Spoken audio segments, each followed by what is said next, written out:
Welcome back, everybody. I'm so glad you could join us for another deep dive. And I'm happy to be back with you all. Now, it's October 7th. Oh, wow. Is it really? And you know what that means.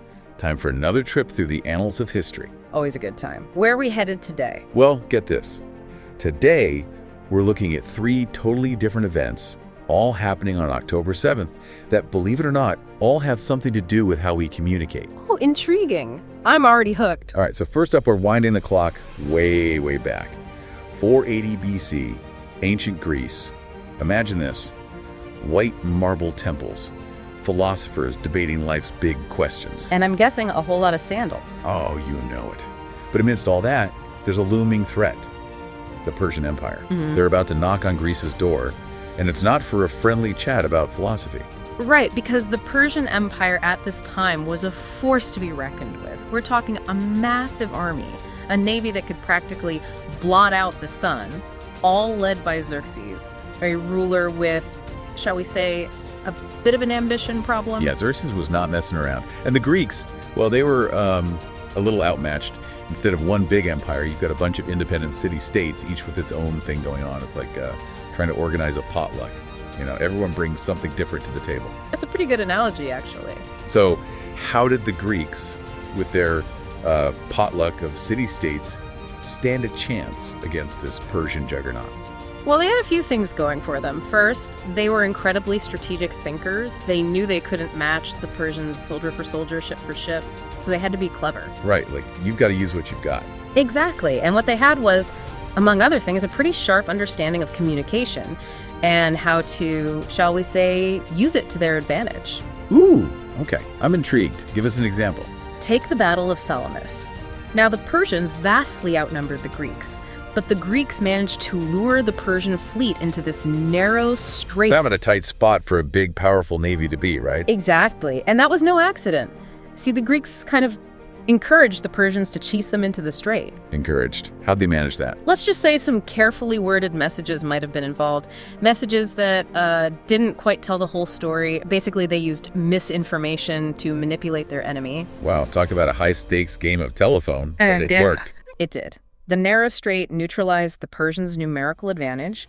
The Greeks pulled off a stunning victory and basically saved Western civilization as we know it, all thanks to some strategic messaging. Oh, that's heavy stuff. You never know how one message sent centuries ago can ripple through time. Right. And it makes you think, if those messages hadn't worked, who knows what our world would be like today? It's definitely a thought-provoking what-if moment in history. Speaking of communication and how it shapes the world, let's fast forward a few. Okay, a lot of centuries to October 7th, 1971. Any guesses? 1971. Could it be the first email is sent? Ding, ding, ding, you got it. It might seem kind of mundane now, but back then, total game changer. Think about it. Before email, if you wanted to send a message, you had letters, telegrams, smoke signal. Oh, you forgot carrier pigeon. Oh, right. Carrier pigeons, of course.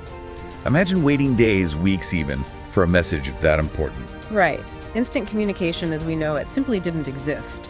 And then, boom, email bursts onto the scene. It's fast, it's efficient, and it lays the groundwork for everything that comes after. The internet, social media, our constant connection with, well, everything. It's kind of mind-blowing when you think about it. This seemingly simple thing, email, completely revolutionized how we connect and communicate as a species. It's a testament to our human desire to share, to connect, to build bridges with each other, even across vast distances. It's true.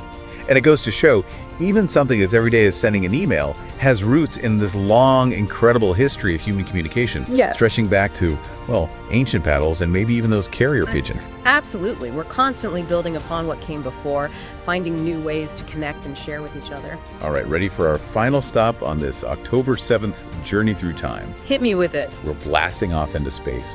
It's October 7th, 1984, and Svetlana Savitskaya is about to make history as the first woman to walk in space. A truly remarkable achievement. And you know, she wasn't just breaking barriers in space, she was part of this incredible legacy of pushing human potential, of daring to dream bigger than we ever thought possible. Remember, this is the era of the space race, a time when the whole world was captivated by this competition to reach for the stars. And her spacewalk. It was about more than just planting a flag, right? It was a powerful message, a testament to what humanity can achieve when we work together, when we dare to push beyond our limits. Right. It was a message that resonated far beyond the realm of science and technology. It spoke to our shared human spirit, this innate desire to explore, to discover, to break down barriers and reach for the unknown. Just like those ancient Greeks using their cunning and strategy to defend their civilization, Savitskaya's Spacewalks showed us what we can achieve with determination, courage, and a whole lot of brain power. And it's a message that continues to inspire us today. So there you have it. An ancient battle, the birth of email, and a groundbreaking spacewalk. 3 seemingly totally different events, all connected by this invisible thread of communication and our human desire to connect, to innovate, and to leave our mark on the world. And isn't it fascinating how these events, separated by thousands of years, can still speak to us today? They remind us that history isn't just a bunch of dates and names in a textbook, it's the story of us, of humanity. And that story is still being written. Absolutely. And it makes you wonder, what will future historians say about our time?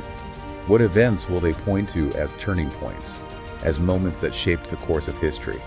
What seemingly small act today might echo through the centuries, shaping the world in ways we can't even imagine. It's a question worth pondering, don't you think? I think so.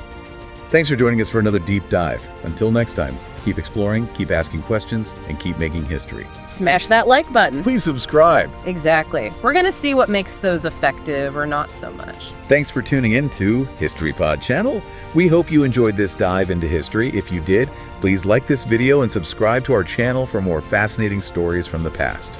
Your support helps us bring history to life every day. Stay curious, stay informed, and we'll see you in the next episode. What lesser-known historical figures do you think deserve more attention? Get people talking in the comments. Ooh, I see what you mean. It's not just liking and subscribing, but actually engaging with the topic. Exactly. Until next time, stay curious, everyone.